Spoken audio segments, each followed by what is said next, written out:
சிவபுராணம் சுட்டிக்காட்டும் மனித இறப்பு குறித்த 10 வகையான அறிகுறிகள்.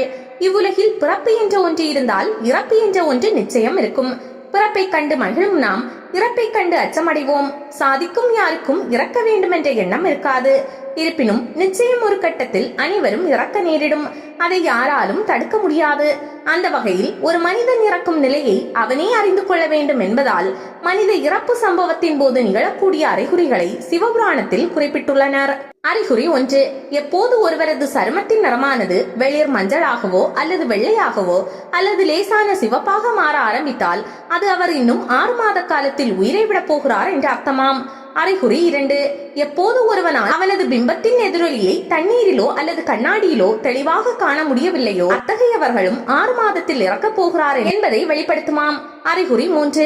எப்பொழுது ஒருவனுக்கு பார்க்கும் அனைத்தும் கருப்பாக தெரிய ஆரம்பிக்கிறதோ அவர்களும் இறப்பை சந்திக்க போகிறார் என்று அர்த்தம். அறிகுறி 4.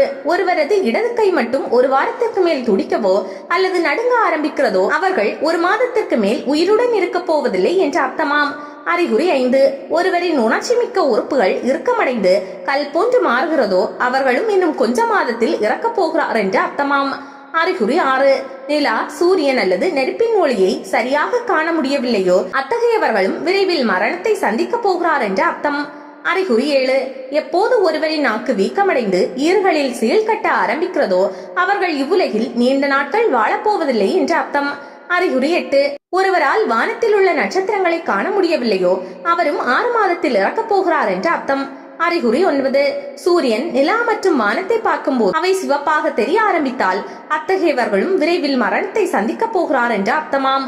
அறிகுறி 10. ஒருவரின் கனவில் ஆந்தையோ வெற்றிடமோ அல்லது கிராமம் அழிவது போன்றோ வந்தால் அவரும் மரணத்தை நெருங்கிக் கொண்டிருக்கிறார் என்று அர்த்தமாகும்.